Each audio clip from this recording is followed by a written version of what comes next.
da gastronomia e da estética. O ensaio se chama L'Anguille de Leonardo, e a coleção de ensaios com foco na poesia e na poética. O professor Richard Ledz é um cineasta, um artista da mídia e escritor. Tem um doutorado em literatura comparada pela Universidade de Nova York. É membro da Après-Cours Psychoanalytic Association desde 1996. Os filmes, os seus filmes mesmo, né, mais recentes são Adieu Lacan e V13, baseados nos escritos de analisandos de Lacan, respectivamente, Beth Milan e Alain Didier-Veil.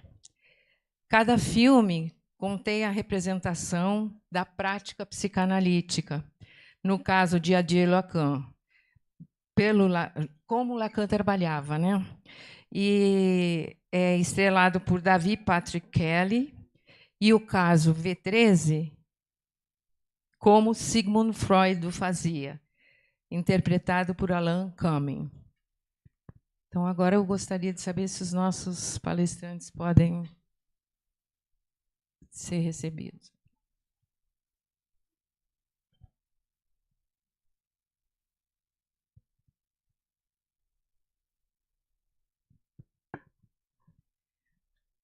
Boa tarde, Flávia, Luigi, Richard, todos aqui. Bom, é uma honra recebê-los no nosso simpósio. Estamos todos aguardando ansiosamente os trabalhos incríveis que vocês produziram e com o qual nós vamos ser presenteados agora. Então, para nós não perdermos muito tempo, eu vou passar a palavra para a professora Flávia.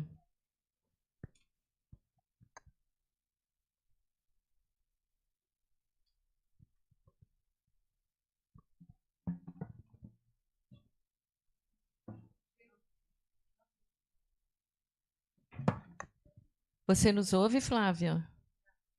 Espere um momentinho que não está saindo o som.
Eu vou falar aqui quando a senhora tiver.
Intitulado Viver a Você me Laranja. escuta? Já mandei o Em WhatsApp. Viver a Laranja, Dei um Sixu WhatsApp pensa pra que ela. Clarice chama as Viver a coisas Laranja, pelo this seu is Clarice primeiro called nome. the Isto é, things como through se num their tempo first name, lógico, like Clarice if nos in oferecesse uma estética e uma ancient ética do times, this is momento em que as Clarice would coisas offer aesthetics nascem. and ethics in the moment É that este things chamado do vivo que... start to Só um exist. instante.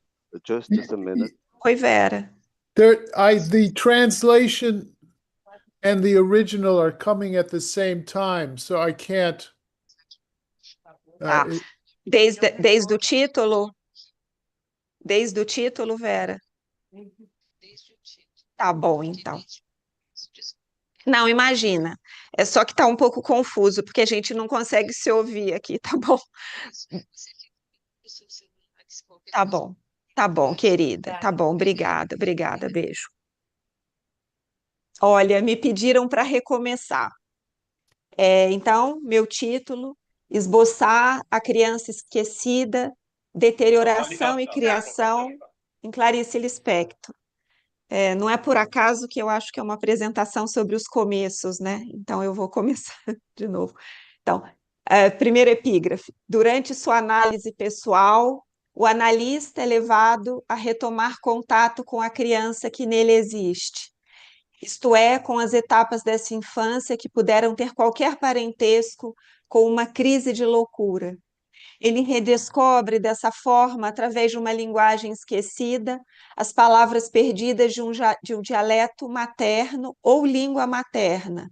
São essas palavras reencontradas, associadas aos jogos, aos risos e dramas de sua infância, que na sua prática analítica vão lhe servir para falar ao paciente.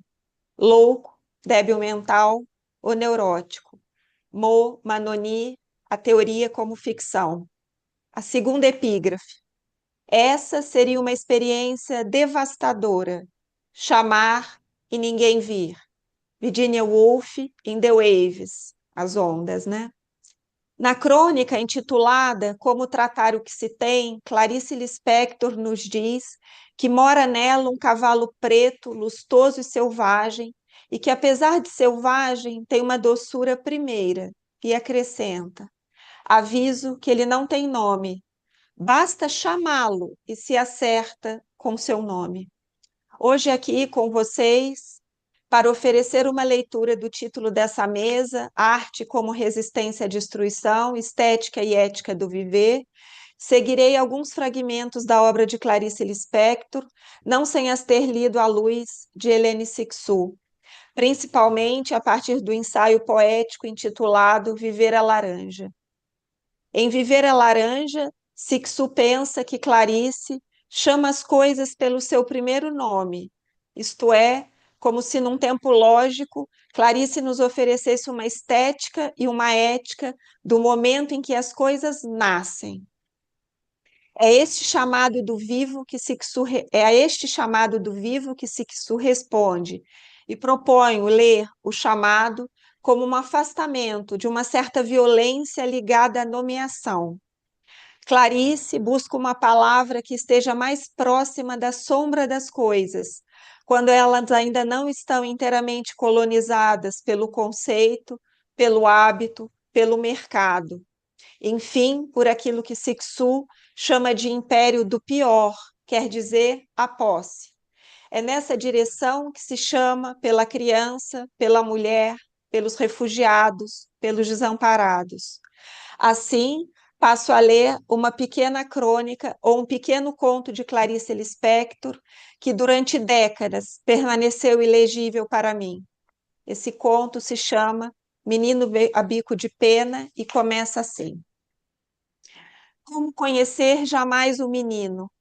Para conhecê-lo, tenho que esperar que ele se deteriore, e só então ele estará a meu alcance. Lá está ele, um ponto no infinito. Ninguém conhecerá o hoje dele, nem ele próprio. Quanto a mim, olho e é inútil. Não consigo entender coisa apenas atual. Um dia o domesticaremos em humano e poderemos desenhá-lo, pois assim fizemos conosco e com Deus. O próprio menino ajudará sua domesticação. Ele é esforçado e coopera. Coopera sem saber que essa ajuda que lhe pedimos é para seu autossacrifício. É quando a criança está em estado de esquecimento que podemos começar. É no só depois que a recriaremos. Enfant, l'enfant, enfim, o infante, escreve Sixu, ressuscitando ao mesmo tempo o fim, o infante e a assonância. Para Lispector e para Sixu, um dos exilados do ainda não escrito é o ínfans, aquele que teria estado antes da lei, do conceito, da predicação e da propriedade, quando perto do coração selvagem da vida, passa perto do coração de um recém-nascido. Recém-nascido, estamos ainda na borda das línguas, devemos aprender a nadar, escutamos as coisas cantarem, tudo é hieróglifo, e não sabemos ainda ler, e tudo escreve, diz Sixu. Escreve-se o corpo da criança, escreve-se o corpo da mãe, desde sempre em pedaços, em ruínas. E as ruínas pedem sempre leitura demorada, como um rosto de mãe, doador de vida, doador de morte. Cito Sixu em A Chegada da Escrita. Amar, conservar vivo, nomear. O rosto primitivo foi o de minha mãe. Sua face podia me dar à vontade, a vista, a vida e as retirar. Por causa da paixão pelo rosto primeiro, durante muito tempo esperei a morte por este lado. Com a ferocidade de um animal, mantinha minha mãe à vista. Cálculo errado. No tabuleiro, eu protegi a rainha, e foi o rei que caiu. Escrever para não deixar o lugar para a morte, para fazer recuar o esquecido. Assim, quando a escrita chega, Lispector e Sixu fazem recuar o esquecido do corpo e da língua. Esboçar o menino, bordejar a mãe em desenho que é chamado a escrita como sua pré-história. Bordejar, porque não se pode ficar diante de um buraco sem bordas. Balbuciar onomatopeias para recordar o esquecido e, por fim, ler os pedaços do corpo do menino ou da mãe para não deixar morrer. Shoshana Felma, no ensaio intitulado Que Quer uma Mulher, a questão da autobiografia e o laço da leitura, afirma que se eu não posso escrever minha história, não possuo a minha própria biografia, posso lê-la no outro. Que as ficções de Lispector e Sixu escrevem são também autobiografias daqueles que não podem falar, significar, escrever e nem parar de viver e nem parar de morrer. O ínfans, a mãe. Sem conhecer jamais o menino, como escrevê-lo a bico de pena, sem manchá-lo, sem borrá-lo com a palavra. Em Menino a Bico de Pena, o leitor e o menino escutam o chamado da mãe que vem da cozinha. Ao ouvi-lo, o corpo do menino se põe em movimento, se ergue, cambaleia, baba, tomba no chão, chora. Com a visão borrada pelas lágrimas, vê o volume branco crescer até ele. Mãe. Erguido no colo, o menino adormece. Até que, em pesadelo súbito, uma das palavras que ele aprendeu lhe ocorre. Ele estremece violentamente, abre os olhos e, para seu terror, vê apenas isto: o vazio quente e claro do ar, sem mãe. O que ele pensa estoura em choro pela casa toda. E, enquanto chora, vai se reconhecendo, transformando-se naquele que a mãe reconhecerá. Faço a barganha de ser amado. É inteiramente mágico chorar para ter em troca mãe. Até que o ruído familiar entra pela porta e o menino, mudo de interesse pelo que o poder de um menino provoca, para de chorar. Mãe. Mãe é não morrer. Fecha citação. A escrita desse fragmento é inteiramente ritmada pelos verbos erguer e cair, chorar e parar de chorar, dormir e acordar, ver e não ver a mãe. Tal ritmo ditado pelos verbos regula o aparecer e desaparecer da mãe em um jogo que, claro, invoca o fordá freudiano. Com a diferença que nesse fragmento de Clarice não são ainda as primeiras vogais que podem ser escutados, mas o chorar e o não chorar, o grito e o silêncio, o estar seco e o estar molhado. Em certos momentos, a própria mãe aparece como forma não delineada. Ela é volume branco e ruído, estabelecendo uma relação de transitivismo com o seu bebê ainda não desenhado, com contornos nítidos. Em vias de se deteriorar e se domesticar, o menino começa a ser capturado pelo circuito das trocas. Troca o choro pela mãe. Ao dar para a mãe a palavra, terá os olhos secos como a fralda nova. De repente, se retesa e escuta com o corpo todo batendo pesado na barriga. Fom, fom. Reconhece ele, de repente, num grito de vitória e terror. O menino acaba de reconhecer. Sim, e é com vitória e terror que se desenha o menino a bico de pena em sua passagem para a linguagem, para a diferença. Cito agora a mãe, né? Vou contar para o papai que você já aprendeu. É assim mesmo que se diz. Fom, fom, meu amor, diz a mãe. Em Ecolalias, sobre o esquecimento das línguas, Daniel Helen Rose se dedicará a escrever sobre os sons de uma fala não humana que não consegue nem recordar completamente, nem totalmente esquecer. Entre esses sons estão as interjeições, as exclamações, as onomatopeias, tudo isso que se passa entre um destino e uma destinação. Lembro ainda um belo ensaio de Cláudia Lemos sobre a escuta do corpus no corpo da criança, isto é, sobre o reconhecimento na fala da criança da linguagem escrita e implantada em seu corpo.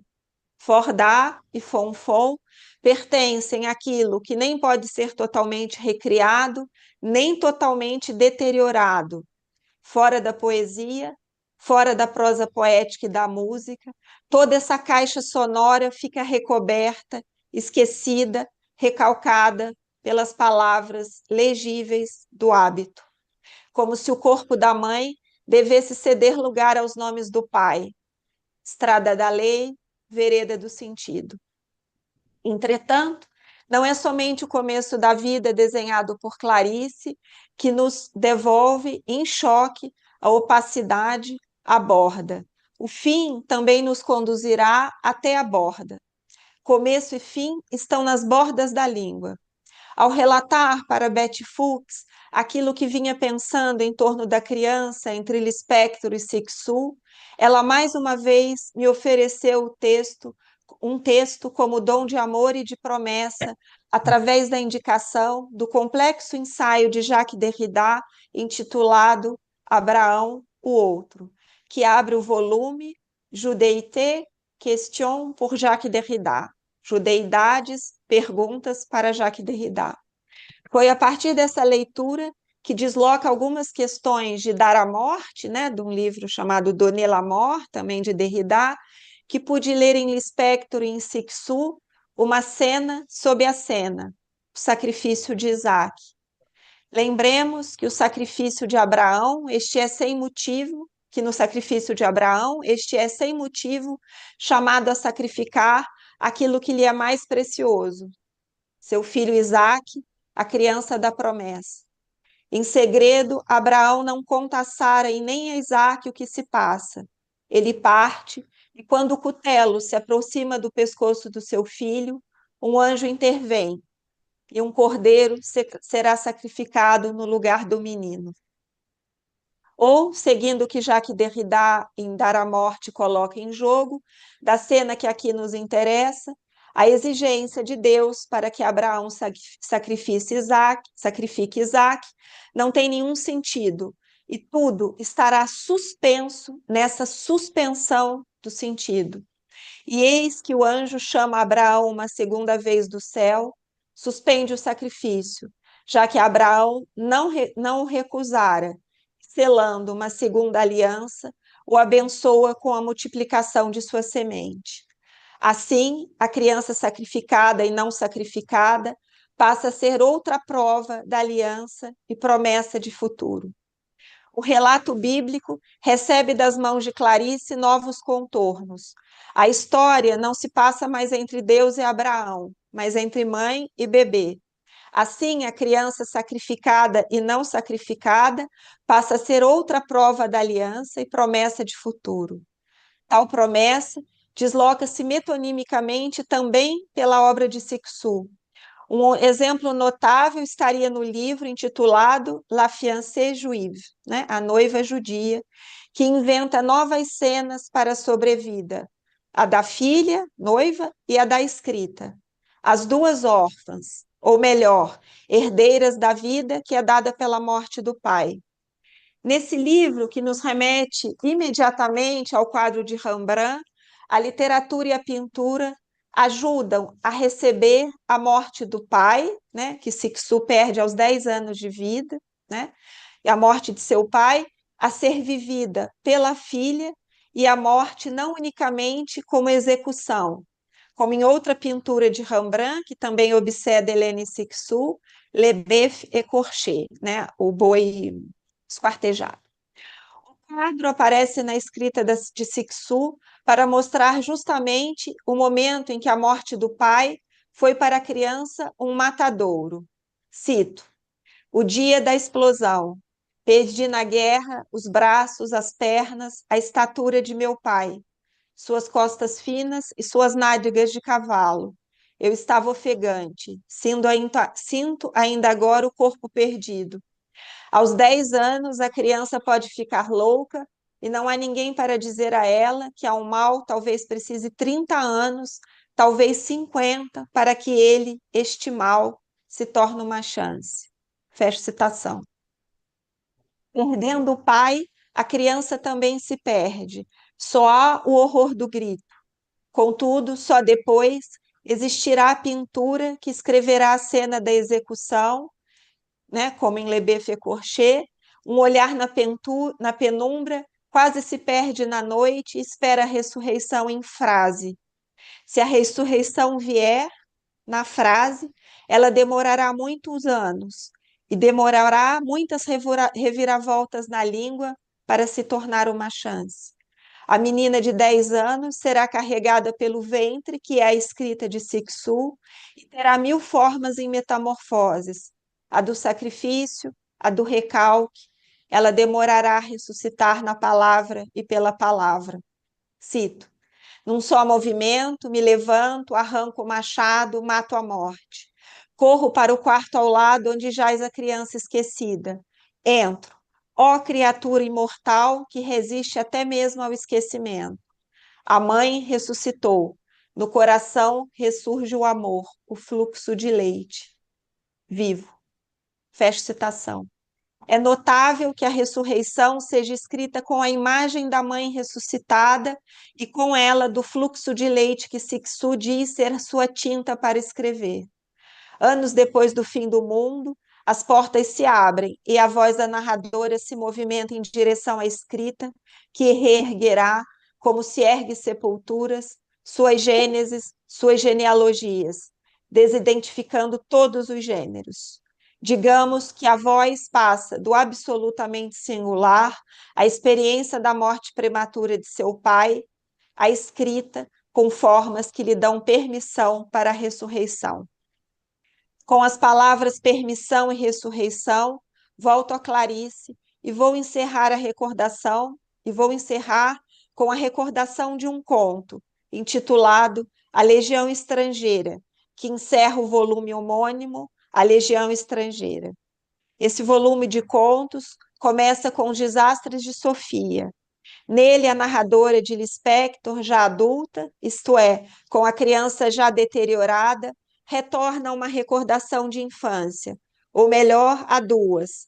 A notícia da morte de um professor, dada a ela desastradamente por um coleguinha, faz com que aos 13 anos ela se sinta uma boneca partida e retorne aos seus 9 anos, quando na sala de aula se apaixona por um professor. A menina, ocupada em crescer, sequer estuda e muito menos sabe o que fazer com a paixão que atravessa seu corpo ainda infantil.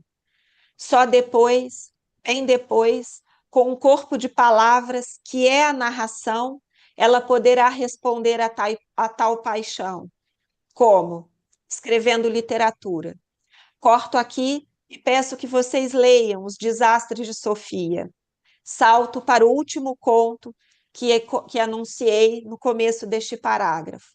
Em A Legião Estrangeira, a narradora, uma mulher adulta, recebe a visita constante de Ofélia Maria dos Santos Aguiar, uma menina muito adulta que tem sempre um saber a oferecer à narradora. Não se tampam empadas de legumes, não se passa a manhã com a roupa que dormimos. Da narradora, sabemos que ela tem 2 filhos que serão presenteados pelos pais com um pintinho. Diante do pintinho, o menino menor faz uma pergunta e eu passo a uma longa citação. Eu já estou perto de encerrar. Você quer ser mãe dele? Eu disse que sim, em sobressalto. Eu era enviada junto àquela coisa que não compreendia minha única linguagem. Eu estava amando sem ser amada. A missão era infalível, e os olhos de 4 meninos aguardavam com a intransigência da esperança o meu primeiro gesto de amor eficaz. Eu corto aqui. Mas continua a citar. Abri a boca, ia dizer-lhes a verdade. Não sei como. Aqui a narrativa faz um corte e a dimensão do apelo se traduz em outra cena. Agora, não mais entre uma mulher e seus homens, mas entre 2 mães. Ficção sobre a ficção em golpe de cito. Então, eu continuo a citar Clarice, né? Depois desses cortes que a narrativa vai sofrendo. Se me viesse de noite uma mulher, se ela segurasse no colo o filho e dissesse, cure meu filho, eu diria, como é que se faz? Ela responderia, cure meu filho. Eu diria, também não sei. Ela responderia, cure meu filho. Então porque não sei fazer nada, porque é de noite, então estendo a mão e salvo uma criança, porque é de noite, porque estou sozinha na noite de outra pessoa, porque este silêncio é muito grande para mim, porque tenho 2 mãos para sacrificar o melhor delas, porque não tenho escolha. Então, estendi a mão, peguei o pintinho, um pequeno espaço branco na narrativa. Foi nesse instante que revi Ofélia, e nesse instante lembrei-me de que fora a testemunha de uma menina. Sem lhe terem respondido se valia a pena, eu tentava dizer seu corpo molhado pelas águas, suas núpcias consigo mesma. Então, aqui a menina renasce, né, diante dessa narradora que autoriza ela a desejar, né? Isso seria salvar uma criança aqui. Em outras palavras, tentei traduzir uma ética e uma estética do viver com um testemunho da chegada de um desejo ao mundo. A literatura pode contar as núpcias entre uma mãe, uma menina, uma mulher em A Legião Estrangeira. Pode sobrepor deterioração e criação, escutando os chamados da vida e da linguagem, em Um Menino a Bico de Pena. Se as crianças estão vivas, disse Xu, podemos continuar a sonhar. Ou, continuando a sonhar, as crianças permanecem vivas, em promessa. Então, estendo a mão e salvo uma criança. É isso. Obrigada.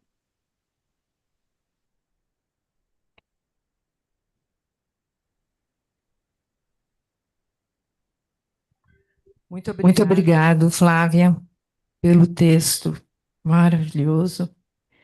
E dando continuidade, nós agora vamos ouvir o professor Luigi Ballerini com o seu trabalho Não Mais Neve Branca, ou A Poesia da Linguagem e Sua Função Social. Okay. I will read it in English, of course. No more white snow, or the poetry of language and its social function. For more than 2 centuries now, a significant numbers of poets and scholars of linguistics have persistently questioned the purpose of poetry and the characteristics that make it genuine, contemporary, and socially necessary. That is, the provider of what 19th century Giacomo Leopardi in the early 19th century called an increase of vitality, accrescimento della vitalità, and which today we might reformulate as the acquisition of the awareness necessary to free the linguistic user from the role of a mere repeater of those captious and ultimately incantatory formulas that, by subtly inviting him to sing out of the choir, actually make him a victim, often a willing one, of an affection we might call vociferous dumbness, mutism.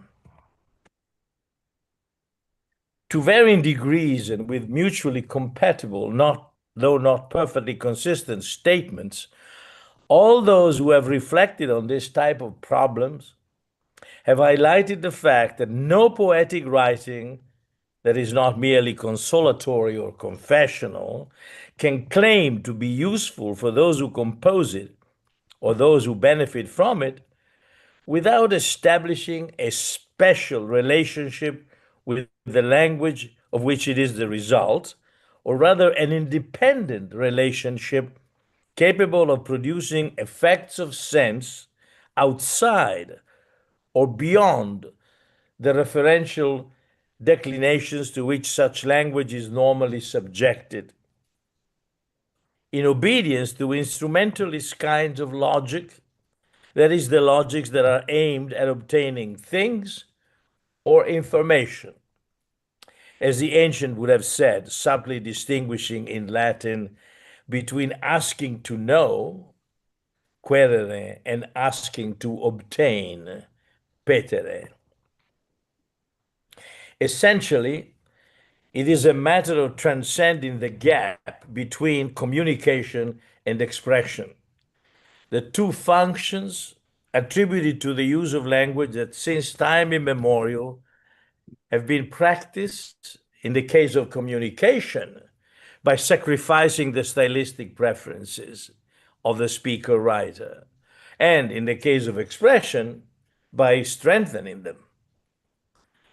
One should be able to locate the language employed at poetic level within the framework of a third liturgy, of a third function, in which the writer-reader relationship, which in the two previous instances remained well established and non-superimposable, is radically overturned and assigns to the user of the written or spoken text a role, if not equal executive power, then certainly of co-responsibility in the formulation of the so-called message and in the enjoyment of its transmission.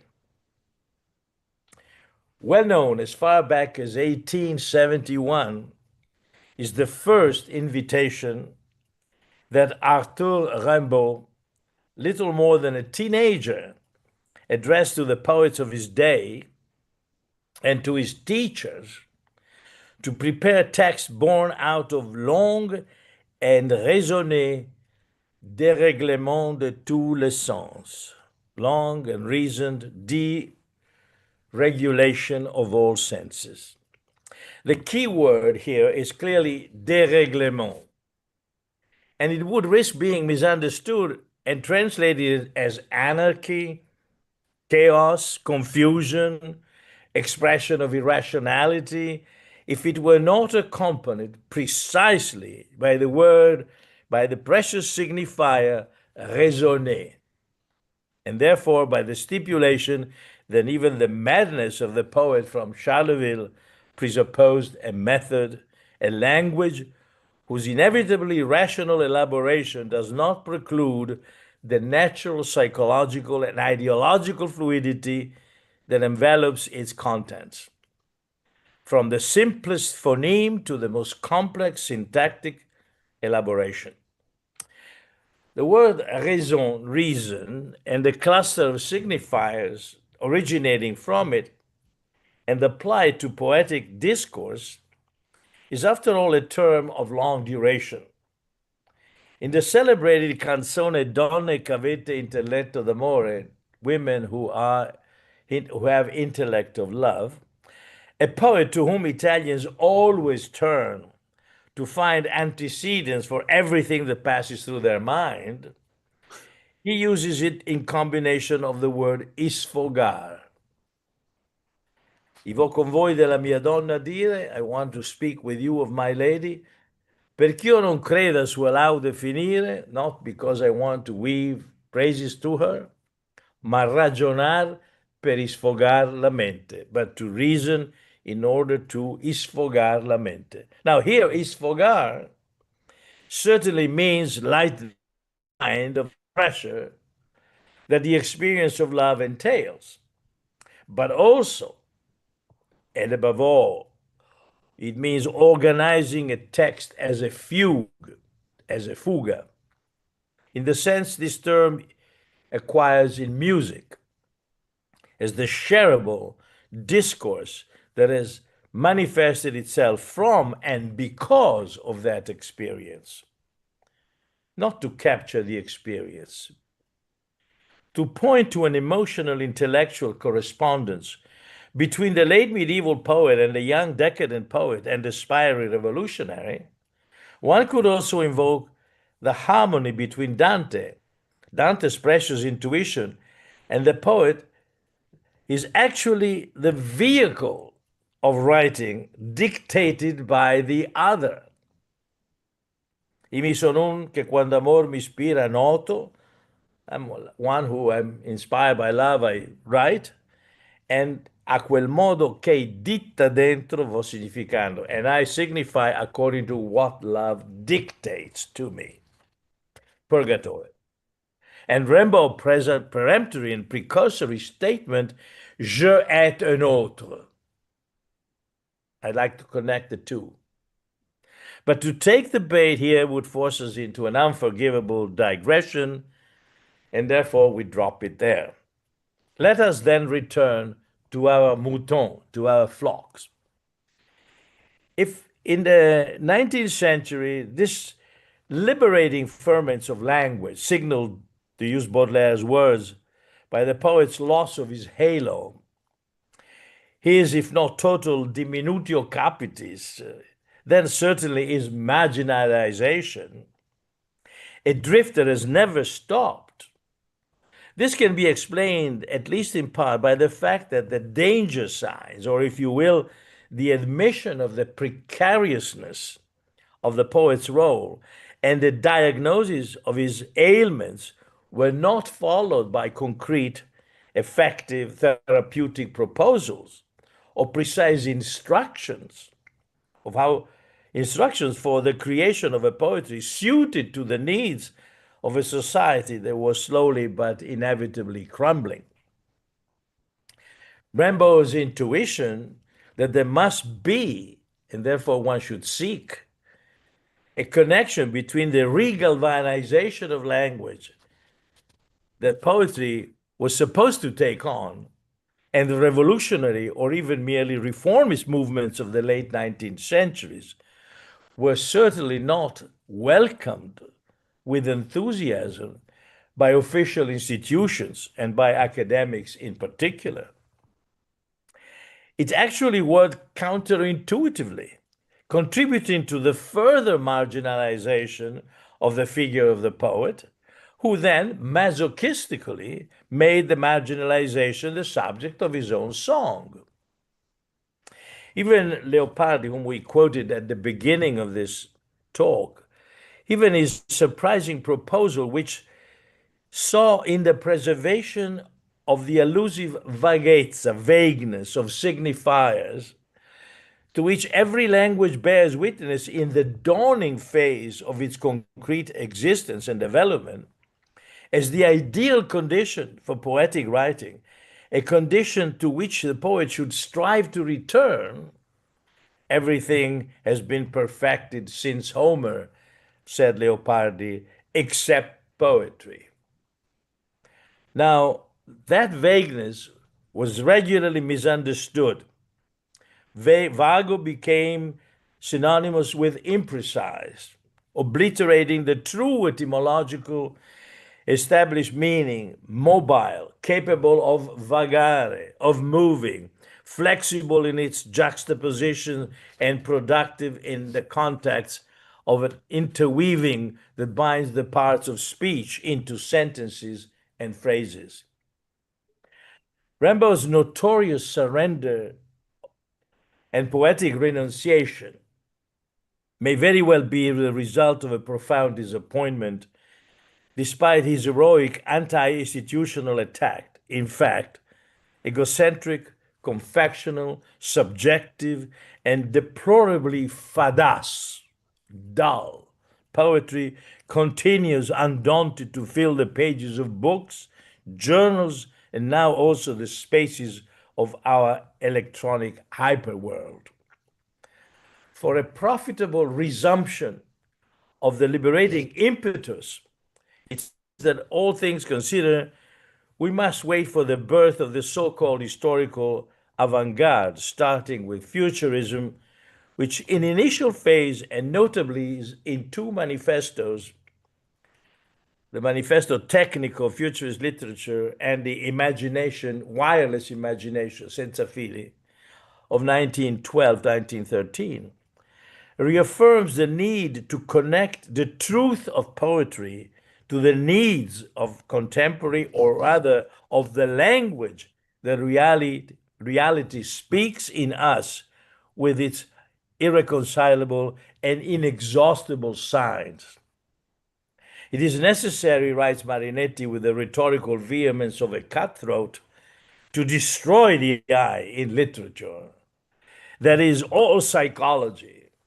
Man completely corrupted by the library and the museum, subjected to a terrifying logic and wisdom, no longer offers any interest whatsoever.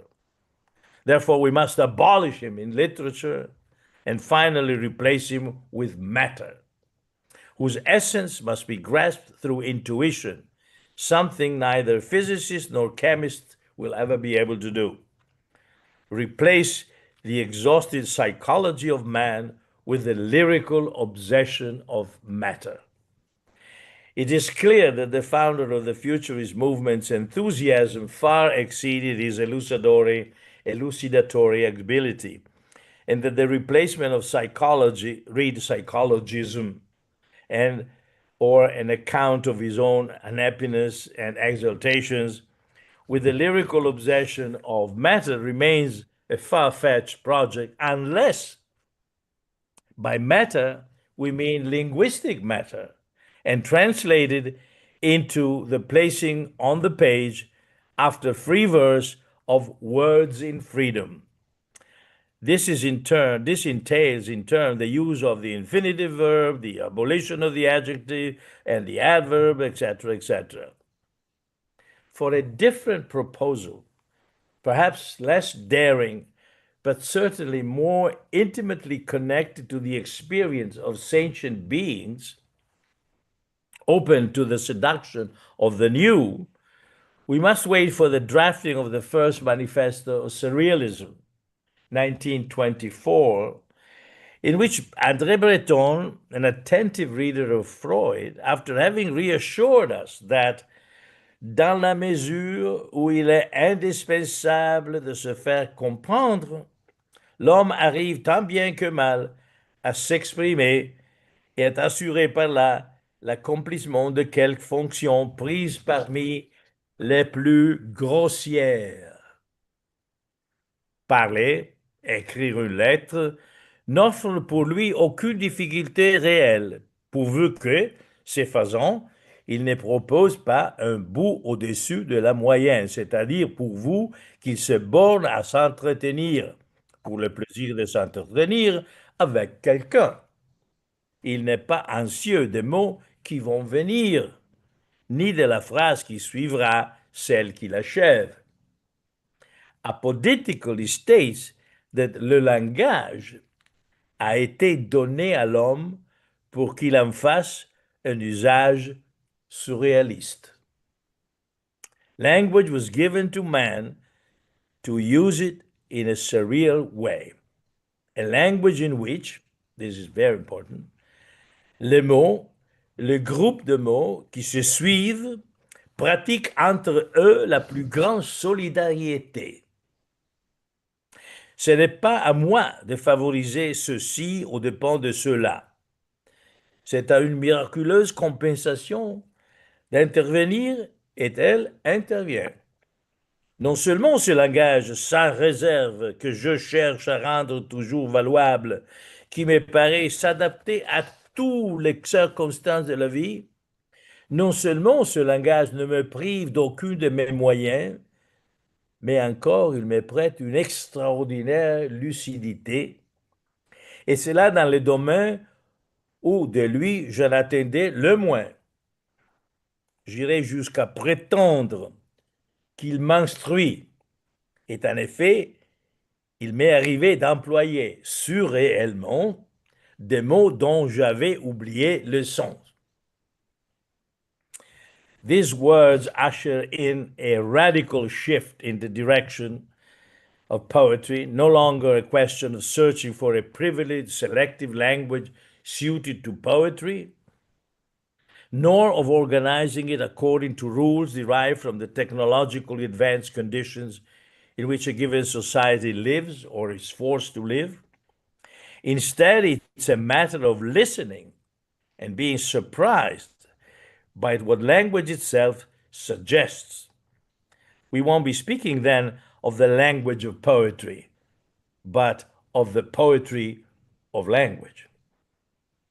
From this perspective, the scheme outlined by Roman Jakobson to define the peculiarity of the poetic message is very useful, insofar as it brings the decisive role of the reader back into play, by urging him to accept the words addressed to him by the poet as the vehicle of a message which, contrary to what happens with prose, in which it could be said otherwise, can only be expressed in the language in which it is expressed.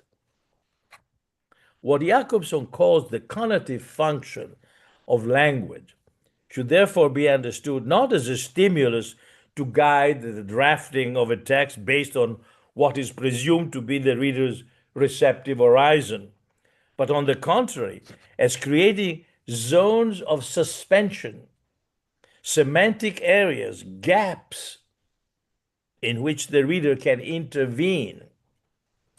In this sense, in poetry, snow can never be white, because the qualification, the accident of whiteness, doesn't change the substance of snow. Calling snow white is like saying snow twice. Instead, we may say that whiteness has the color of snow, because there are many types of white. Petrarch knew this very well when in his Triumph of Death, Trionfo della Morte, to describe the pallor of Laura's face after she has passed on, wrote, "Pallida no, ma più che neve bianca, pale no, but more white than snow." Acceptable are those qualifications.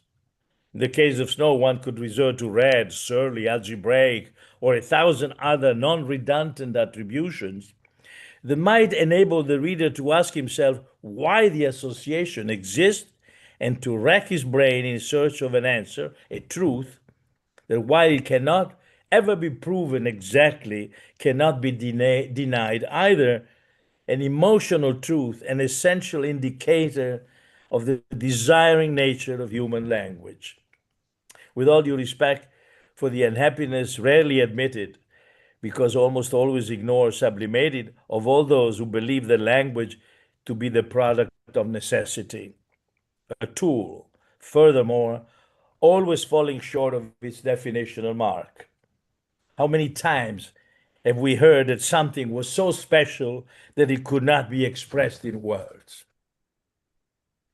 As dangerous as it is to read a poem as a statement of poetics, it is impossible to resist the temptation to do it when faced with a text like Wallace Stevens' The Creations of Sound, 1947, divided into two sections, and in its verses, the reader's role is so paramount that it is effectively their voice that speaks through the text, with the exception, perhaps, of the final tercet.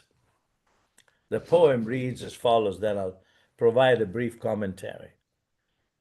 If the poetry of X was music, so that it came to him of its own, without understanding, out of the wall or in the ceiling, in sounds not chosen or chosen quickly, in a freedom that was their element, we should not know that X was an obstruction.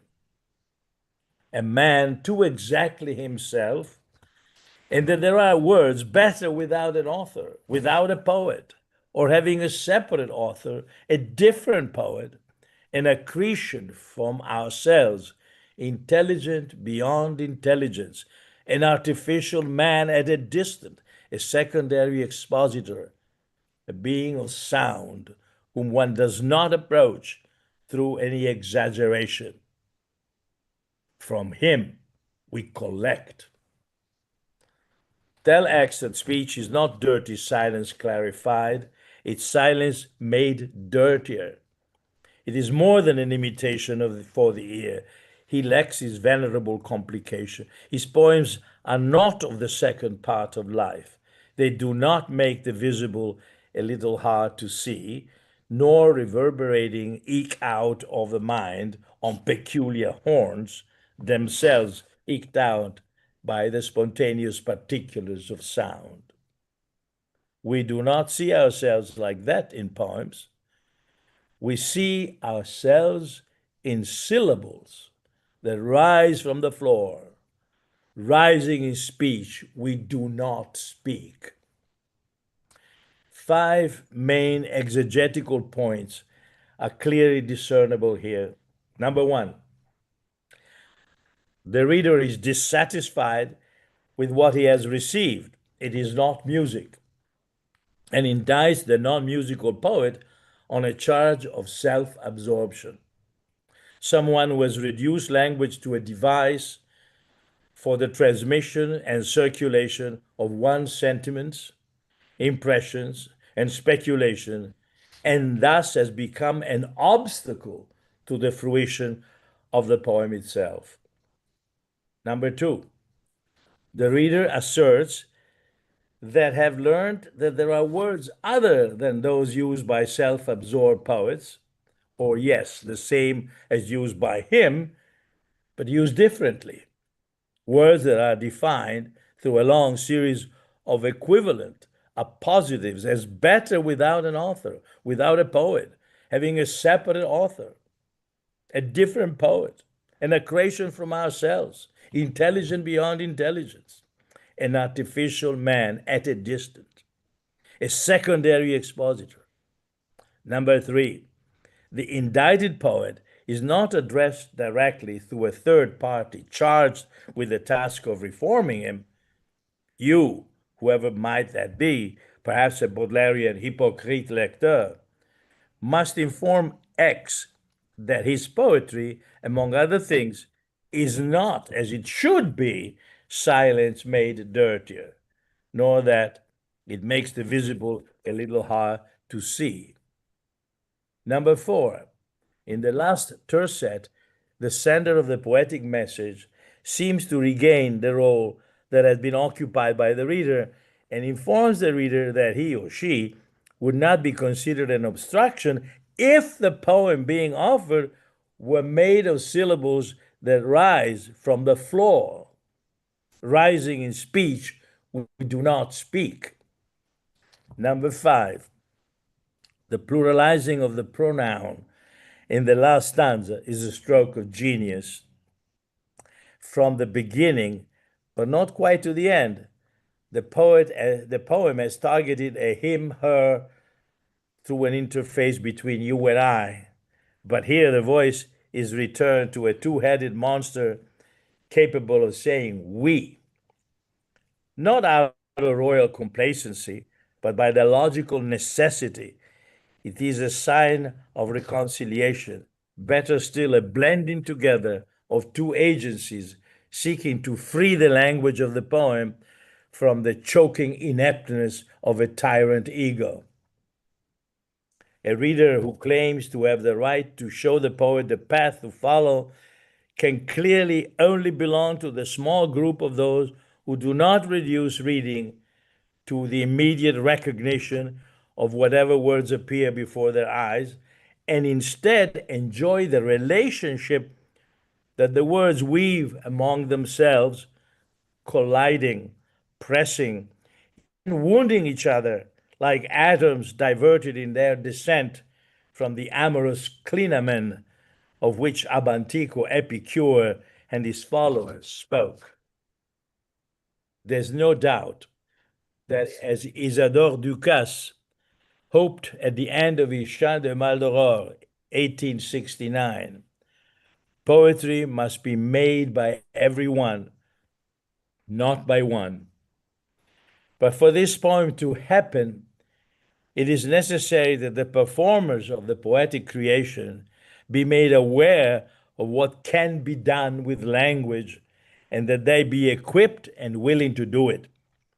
And this, of course, involves a long and reasoned ascesis exercise, as we have seen, a moral exercise, and non-compensatory gymnastics, and above all, the adoption of a logic, both discursive and changeable, that doesn't aim at demonstrating premises or, in the worst cases, justifying abuses.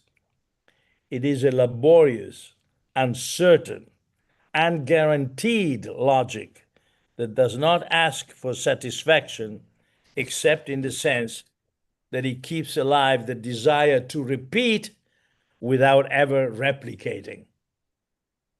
The logic of poetry, therefore, does not attack, nor does it confine or incarcerate meaning. It is the linguistic bush that burns without ever wasting away. It simply invites. It is the only non-aggressive logic, a logic of peace. It should be pursued at all costs, keeping in mind that today, and for a limitless number of tomorrows, for lack of poetry, many women and men will die. Thank you.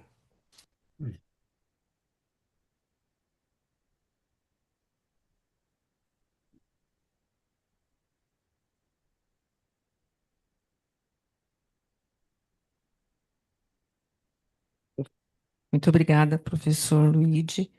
Nós agora vamos ouvir o professor Richard Ledes. Let me start by just thanking our hosts and Betty Fuchs in particular for this opportunity to think about such a challenging topic and with such esteemed panelists. Freud, in his essay, The Uncanny, twice underlines the marginality of his observations. First, he writes that aesthetics is outside of the usual disciplines that are of interest to psychoanalysis. And second, he notes that within the field of aesthetics itself, the topic of the uncanny has rarely been investigated because it is usually considered of marginal importance. However, elsewhere in his work, Freud points out that in the course of an analysis, what someone tells the analyst to ignore, that it has little importance, may, on the contrary, have great importance. Applying this principle to Freud's marginalization of his thoughts on the uncanny, I propose that we entertain the possibility that from Freud's observations about the uncanny, we can begin to sketch a much more widely applicable theory of art beyond the uncanny, and furthermore, that it suggests how art can be a form of resistance to destruction. Uncanny is how Freud's English translator, James Strachey, chooses to translate the German word unheimlich. Freud, in his essay, offers a series of translations of the German word into multiple languages, including into the ancient Greek word xenos, which, like the German word unheimlich, has an ambiguous meaning. It can mean either stranger or guest.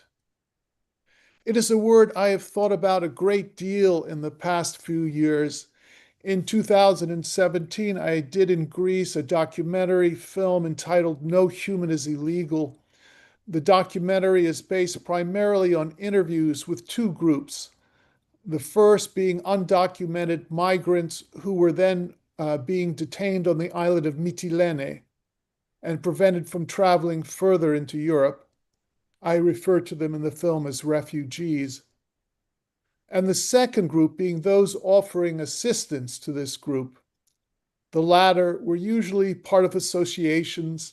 These can be either international in scope and well-financed, such as the UN, or ad hoc groups, for example, an anarchist collective or a group of lifeguards from Spain. Our small documentary crew traveled up and down the eastern coast of Mytilene, also known as Lesvos, which is a short distance from Turkey, conducting interviews. The refugees we filmed might be termed xeni, the plural of xenos, in modern Greek as well as in ancient Greek. The experience of filming the interviews had a profound effect on me. As I edited them back in New York, I felt again painfully my own limitations, both to transmit what the people being interviewed wanted to get across and to make the film I wanted to make, yet also the importance of the effort. This mutual exchange or failure of exchange had itself much in common with this ambiguous word xenos, this feeling of what we might call familiar estrangement, was no doubt increased for me because my paternal grandparents were Pontian Greeks, most of whom fled into Greece in the 1920s, escaping the genocide of Orthodox Christians that the Turkish ethno-nationalist movement was carrying out.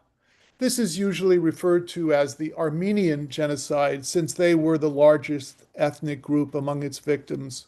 While my grandparents had traveled steerage directly from Istanbul to New York City, many Pontian Greeks, the majority, crossed through this island in the same state of near destitution as the people I was filming.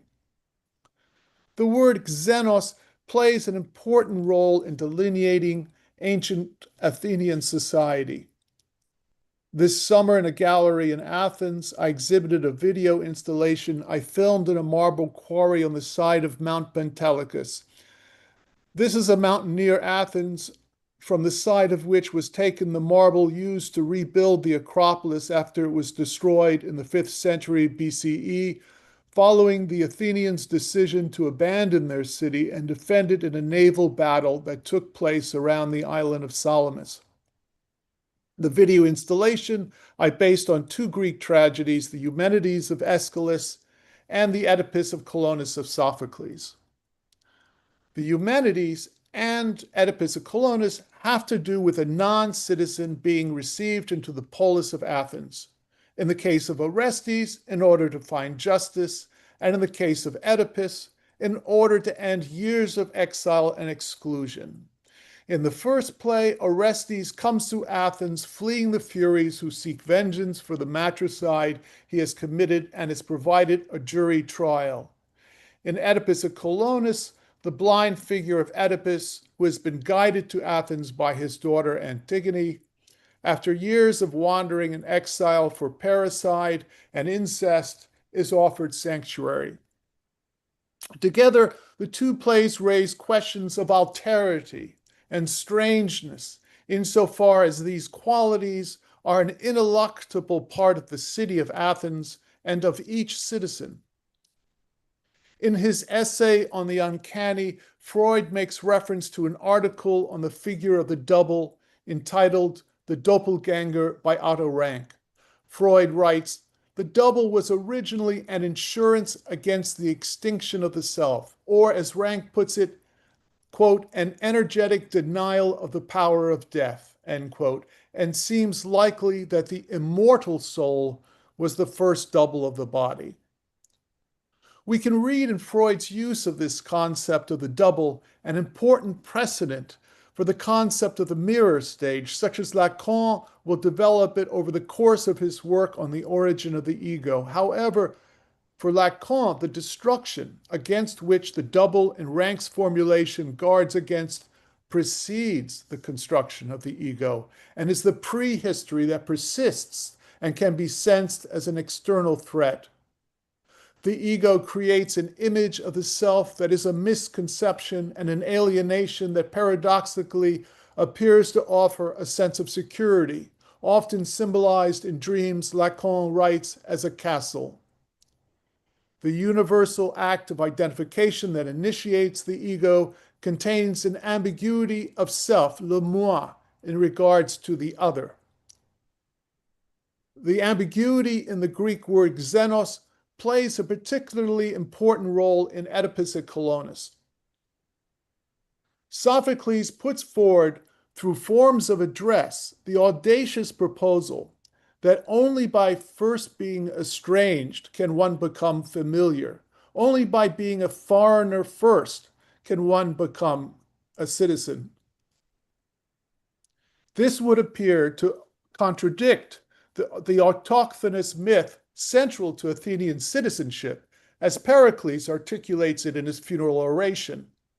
Nevertheless, it addresses a concrete reality faced by Athens at the time of the production of the play, and also points to a more universal conception of the human being as fundamentally a stranger, and thereby, as Aristotle defines a human being, an animal of the city, politikon zoon.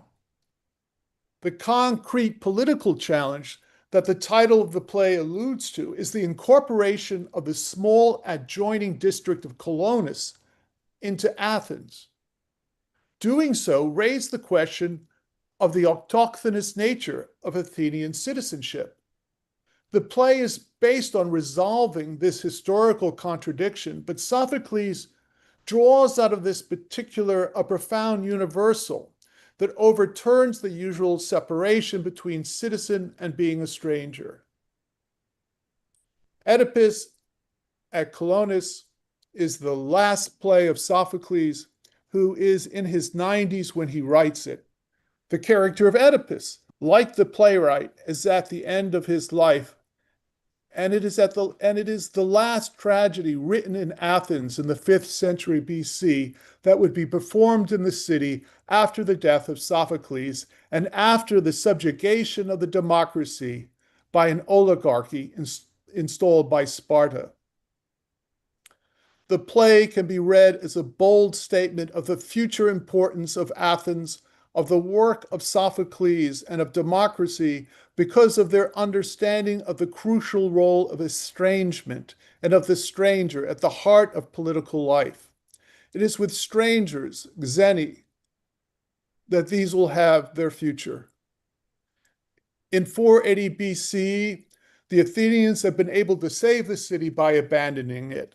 This was one of the inspirations for the premise that alienation precedes inclusion so radically put forward in the play, in which the exiled Oedipus dies and is buried in an unknown location never revealed, erasing thereby the possibility of drawing a line between the sacred and the profane. If we take the minor discussion of the formation of the ego implied in the uncanny and accept that it foreshadows Lacan's conception much more than the explanation of the ego in Freud's later article, The Ego and the Id, because it carries Lacan's radical implications, it leaves us to speculate if the ambiguous relation to the doppelganger, this xenos, doesn't more universally play a role in art beyond the effect of the uncanny. I want now to turn to a statement that Primo Levi makes. In the preface, he writes to the first account he wrote of his time in Auschwitz, If This Is a Man. Therein, Levi writes, many people, many nations can find themselves holding more or less wittingly that every stranger is an enemy. For the most part, this conviction lies deep down like some latent infection. It betrays itself only in the random disconnected acts and does not lie at the base of a system of reason. But when this does come about, when the unspoken dogma becomes the major premise in a syllogism, then at the end of the chain, there is the lager. Here is the product of a conception of the world carried rigorously to its logical conclusion. So long as the conception subsists, the conclusion remains to threaten us.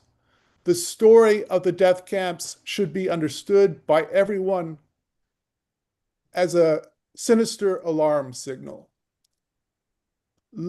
Levy's description of Nazi fascism as a time when every stranger is an enemy contrasts with the ambiguity of the Greek word xenos that Freud has connected to the ambiguous word uncanny, unheimlich. Art, I propose, can be conceptualized as a resistance to destruction insofar as it incorporates this wish for destruction but holds back from it, as Abraham holds back from the murder of Isaac. Fascism, with its annihilating aggressivity towards who and what is strange and unfamiliar, is the form of destruction that endangers us now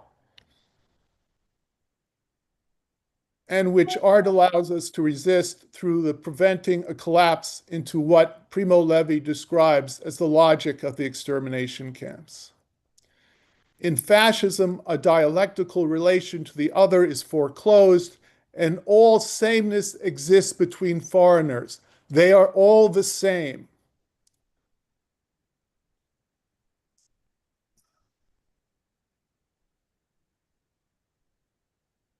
This sameness is significantly connected to the form of the commodity which dominates our time. One of the words that Primo Levi leaves in German is Stück, item, which was a way in which the inmates were referred to and which dehumanized them, conceptualizing them as mass-produced commodities. Artificial intelligence is now able to imitate human responses, extending the loss of aura from art to human beings. The French philosopher Jacques Derrida refers to the relation to the other that can be found in Greek tragedy as the eruption of the other. It is important to point out that an alternative interpretation of the culture of ancient Greece exists. It was championed by ethno-nationalist movements at the start of the 19th century. The majority of them imagined Greece as the origin of a supremacist white race and a culture untouched by what is outside it. In Mein Kampf, Hitler writes that there exists a racial unity between the Germans, the Romans, and the Greeks. Lacan gives the mirror a prehistory which Freud explores in the uncanny, but subsequently revises, leaving aside the radicality that Lacan would restore in his return to Freud against the uniformity into technical jargon that the Americans were seeking to impose at that time on psychoanalysis. Looking back from the current moment, Lacan can be seen to have then been alluding at times in his writing about the mirror stage and its role in the development of the ego to the development of ego psychology in the United States and the role of the ideology of the United States during the Cold War. Levy's later science fiction stories, as Palmieri has written, can be interpreted as his finding the aggressivity he experienced in the lager continuing to expand in consumer culture.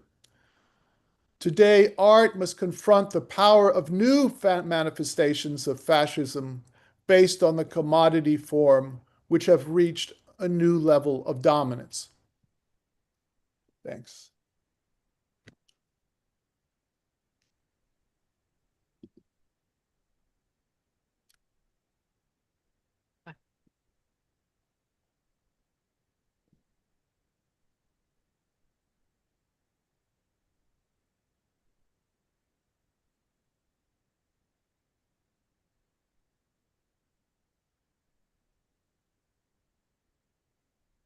Thank you.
É pra estar na chamada.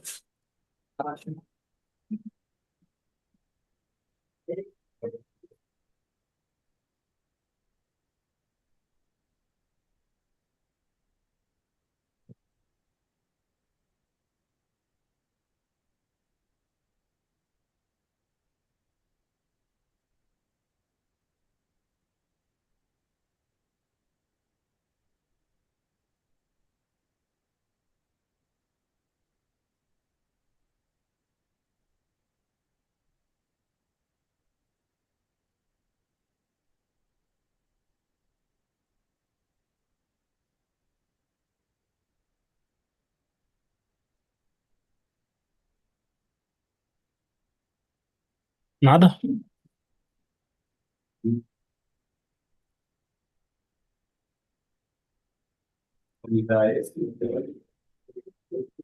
Não tá.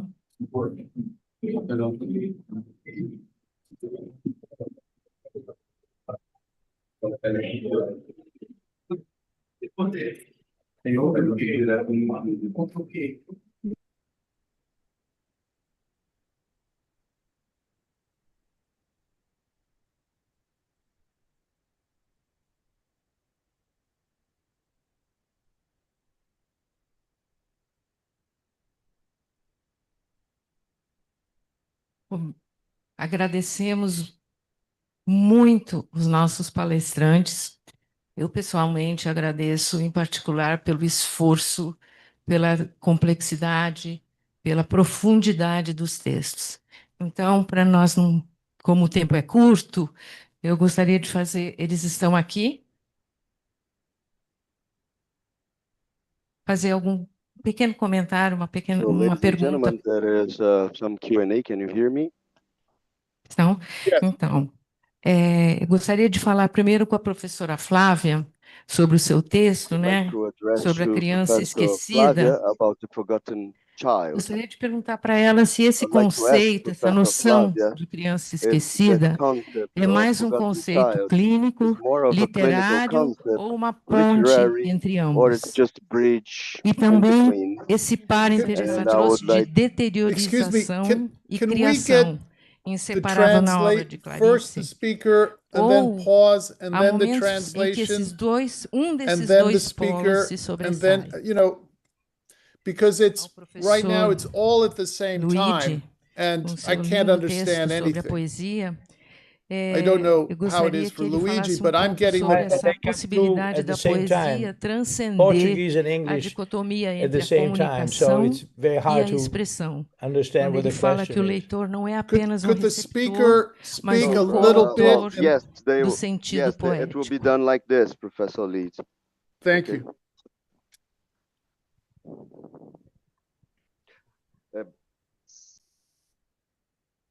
O quê?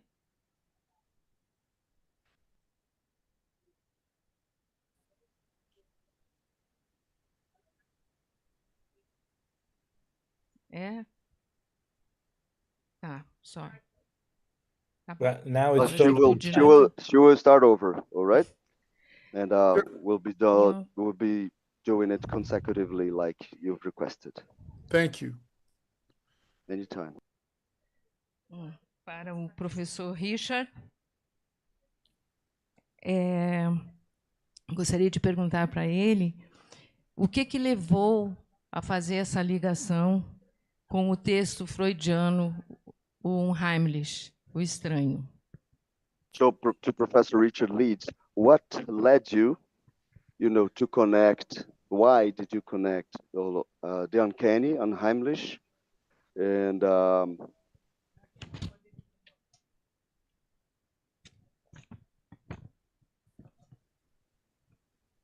what led you to connect unheimlich and the uncanny in your text, in your exception, in your in the text you've brought to us? Don't know if it's clear, but Então, eu vou repetir a pergunta para a professora Flávia, né? Como que ela define essa noção de criança esquecida? E o par deteriorização e criação é inseparável na obra da Clarice Lispector? Professora Flávia, por favor. Oh, that last one was to Professor Flávia. So.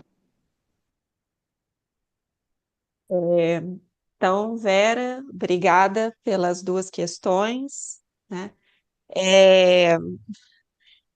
Eu gostaria de responder assim, Vera, que vou dizer um pouco do meu método de leitura, né? Eu parto sempre não da literatura da Clarice Lispector, não da escrita da Clarice Lispector, né?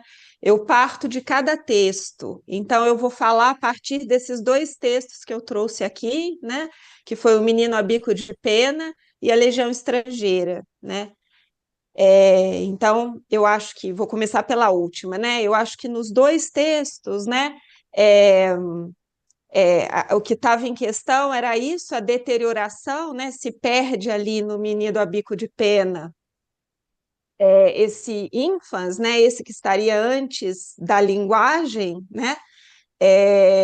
E aí a Clarice, eu acho que a narradora vai mostrando, né? A voz narrativa vai mostrando ao longo do conto a violência que é isso, mas ao mesmo tempo só se pode ter tanto o menino quanto a mãe a partir dessa deterioração desse estado primeiro antes da linguagem, né?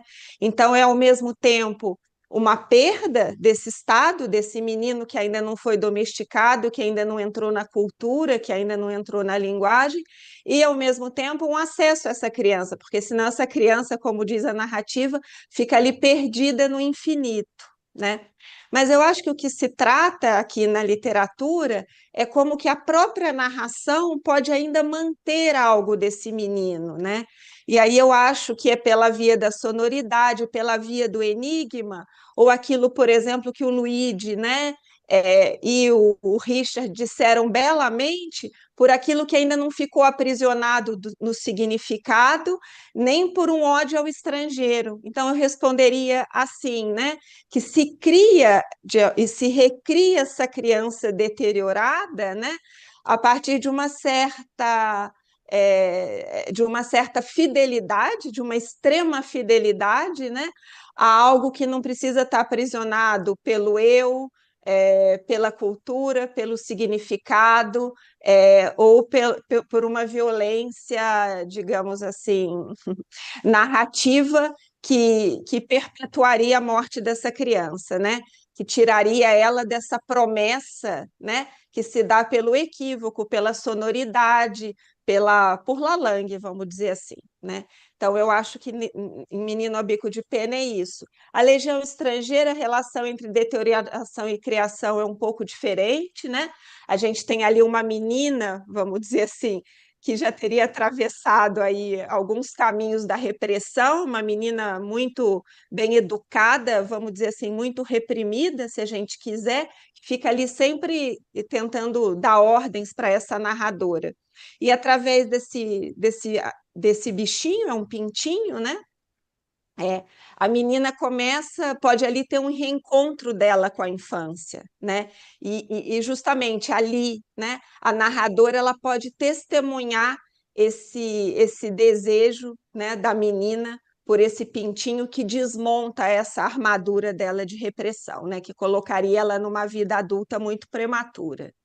Então, são modos de deterioração e de criação, mas em cada narrativa. Eu não gostaria de generalizar isso para a escrita da Clarice ou para, né, a literatura da Clarice. Eu gostaria de pensar, né, como nós pensamos na psicanálise, no 1 a 1, né? Nessas duas narrativas, isso se dá assim, né? Essa espécie de morte e de salvação da criança ao mesmo tempo por um certo tipo de criação na linguagem. Quanto à criança esquecida, na verdade, não é um conceito psicanalítico, né? É uma expressão que a Helene Cixous, por vezes, né, recorre, né? E o que eu acho bonito, né, é que essa criança esquecida, né, em muitos textos da Cixous, né, ela retorna, né, através também de uma linguagem que não vai pela via do significado, né, ela retorna através de memórias e depois de muito, digamos assim, e depois de que alguma coisa ali chega ao fim, essa criança pode ser reencontrada, né? Então, é uma criança que ela não pré-existe, ela é de alguma maneira uma construção da linguagem também, né? Agora, ela pode ter uma dimensão muito literal, por exemplo, ela vai recuperar a história, né, da poeta russa Marina Tsvetaeva, em que a criança esquecida é a criança morta, literalmente, né? Então, isso seria aquilo que a Cixous chama de ir ao mais aterrorizante, né? Que aí sim é a morte literal de uma criança, quando ela não pode mais renascer na linguagem, ela não pode mais ser ressuscitada pela criação literária. Então, Vera, é isso que eu consigo te responder agora, mas eu vou ficar com as suas questões aqui, que são muito perspicazes. Obrigada. Obrigada a você, Flávia. Nós agora passamos a palavra para o professor Luigi. Now I would like to pass the floor to Professor Luigi.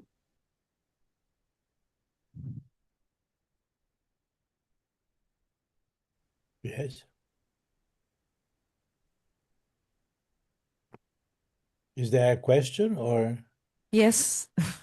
Oh, provavelmente o senhor não escutou, né? Então eu vou repetir. So I O will repeat senhor the question. poderia falar um pouco mais sobre a poesia transcender a dicotomia entre a comunicação e a expressão? E também So, a questão do leitor não ser Yes. apenas um receptor, mas um coautor no sentido poético. It's about addressing the dichotomy between communication and expression, and also the reader being a poetic co-author. Yes, yes. Well, I tell you, I think I understand the question. Traditionally, language is used for those two functions. You either communicate or express. But unfortunately, those two functions are misleading. Communication means most of the time information. You have some information that you pass on to somebody else. that's not communication at all. Communication means to make common, to create a community of users of language, okay? Expression seems to be serving the function of giving the individual a chance to express his or her feelings and assuming that the rest of the world or whoever reads them is interested in them, as if those feelings were particularly interesting or important. Now, we live in a different society, and I argue that poetry is an exercise that creates a truth which cannot be demonstrated and cannot be denied either, simply because it creates effects of sense. You read a poem and you are moved, you have a reaction to it without necessarily knowing what is the topic of the poem. That's why I quoted Wallace Stevens, who reduces the beginning of poetry is listening to the sound of the words. So to begin with, we have, in my view, the social function of poetry is to regalvanize language in a way that does not serve the two previous functions of expression and communication. Naturally, it's impossible not to have a style. Each one does it in a different way. What the words that intrigue one person does not necessarily move another. But the question is that no matter what you do, no matter how your experience is, your pain, your joy, your surprise, whatever prompts you to move into a poem, that is not what you are trying to capture. That is the cause for you to bend language. Obviously, some content may remain. I'm not disputing that. It may be recognizable.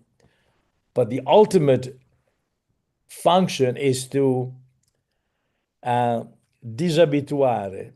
Language is used socially in such compulsory way that most people and most of us, most of the time, are nothing but repeaters of language. We repeat and repeat and repeat without actually understanding. Repetition means to researching.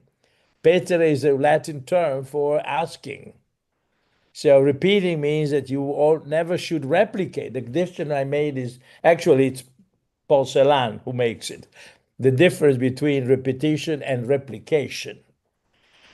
Poetry is repetition in the sense that each time you repeat, you're actually not replicating, but you are seeking again. That's why you can read a poem 1,000 times, and every time you get something else out of it. Now, unfortunately, we are, I think, scholastically under the impression that poetry is something else, is feeling particular, highlighted, important feelings and sensations and delivering them to the rest of the world.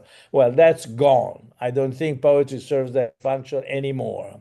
And he has been trying to establish that function since Leopardi, and et cetera, et cetera. So I try to, and even back, but in any case, with awareness that poetry is an exercise in linguistic awareness, and that the linguistic awareness is pleasure, godimento, is gozo, is something that gives you an accretion, increase in vitality, and a subtraction from the standard.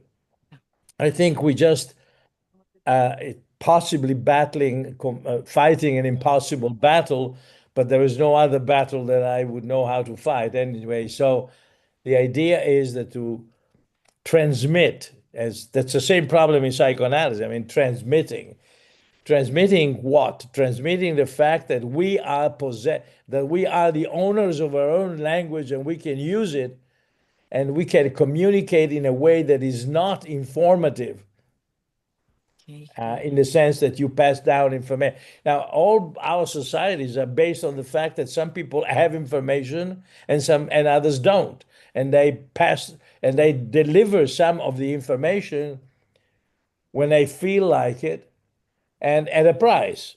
And it's always in the direction of making profit. Well, we're trying to say here that there is another use, an alternative use of language, which is poetic in the sense that it is capable of creating a pleasure out of the awareness of the language used. Naturally, in order to do this, you have to create texts that leave an opportunity for the reader to participate.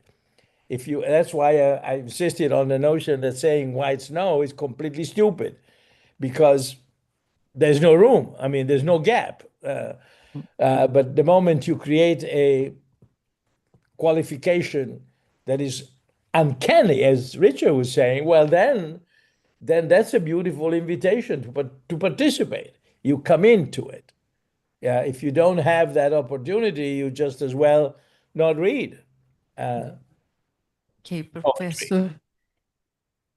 Desculpe, mas a gente está com o tempo muito curto. Desculpe cortar a sua resposta, que teria desdobramentos extremamente importantes. Muito obrigada. Vou fazer uma pergunta. I am obrigado to you. Pedi ao professor Richard antecipadamente, se puder ser bem sintético, vou fazer uma perguntinha só. Por que motivo o senhor revisitou o ensaio O Estranho de Freud, já que ele mesmo coloca esse tema como um tema marginal à psicanálise? Professor Leeds, so the question is why you've revisited the uncanny was since himself, Freud, told this was of marginalized importance. So why did you revisit it in the first place?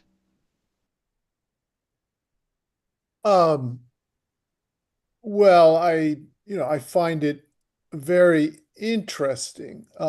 I think originally it was because of this translation of unheimlich as xenos, and making xenos had been or has been for me, had this primary importance since reading I was rereading Oedipus and Colonus, and out of that rereading of it, I became focused on this word xenos and how Sophocles uses it. It's used to address the king, Theseus.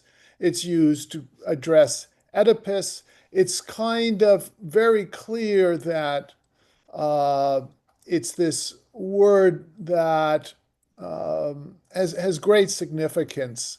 And of course, Oedipus at Colonus is a major work. It's not, Freud is talking about literature that he thinks is marginal literature, the uncanny. And so I saw this connection. I was very interested in what Luigi was saying, quoting Paul Celan about the difference between to replicate and to repeat, and that repetition leaves room for a kind of originality. Yes. And so, and I think this is very, very important, how we can elicit a kind of creative act on the part of the reader, the viewer, someone who's engaged with the work of art. This seems to me to be, I also find very important, and the idea of xenos, in a way, is about leaving a certain gap, about a certain maintaining a certain space, you could say. I was also reminded of Roland Barthes' distinction, which maybe is a little too reductionist, too simple, but between a readerly text and a writerly text. A writerly text like Wallace Stevens or Mallarmé or Joyce involves the reader in an act of writing. And whereas a text that is, we kind of are led to think of it as transparent. And the power of being drawn into an act of writing while you read, you could say. And I think something is also possible similarly in cinema, that the viewer of a film, in a way, is part of the production of the film, and is a filmmaker in some sense as well. So that very much interested me, and I think this maintaining of this gap, which I see in the Xenos, to me has a affinity with not having repetition be reduced to replication. Yes, I think that's very, very clear. And I think this idea of maintaining the gap or creating a reader capable of writing with the author is a very important political statement, because it subtracts from the robotization of the world. I mean, Exactly, yes. People speak without knowing what they're saying. They're repeating whatever's been established by somebody else. The only thing they know is that they obtain an effect. And that's the end of their linguistic experience. But if we can try to make them understand that working with language and what be verbal or visual, or it takes fatigue, it takes work, but it's satisfying in an unbelievable way, as opposed to a ready-made pleasure that you can buy. I think that's crucial. And I also believe that teachers throughout the world have abdicated all too often the function of literature in favor of pseudo disciplines, because they themselves could not handle the poetic aspect of language. Because it's like when you try to psychoanalyze yourself, or when you are in psychoanalysis, and the moment you get to the point where it hurts, you quit, right? It's in a sense, it's when it starts hurting, it starts producing. When language becomes uncanny, I was fascinated by the idea, the gap, the uncanny. That's exactly what you should be creating in a text. There is even some sort of a philological hole in which you precipitate. Exactly. That's absolutely important. I didn't remember, perhaps I never knew, that Xenos is one of the possible translations of uncanny in Freud himself suggested. Is that what you said? Yes, he lists it's unusual, but Freud literally includes a couple passages from dictionaries with equivalents for the German word, and Right.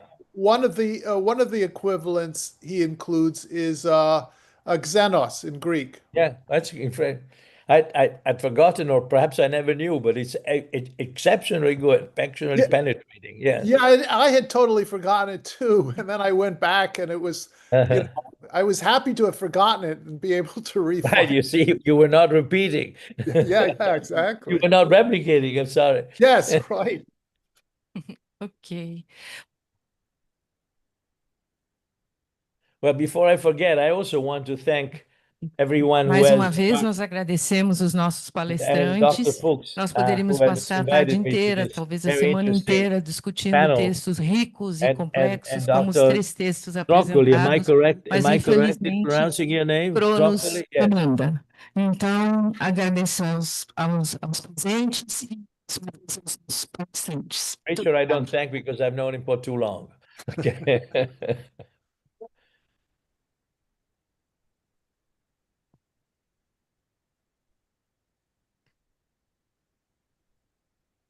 So thank you, Professor. So I think you can deem the session closed. Thank you very much.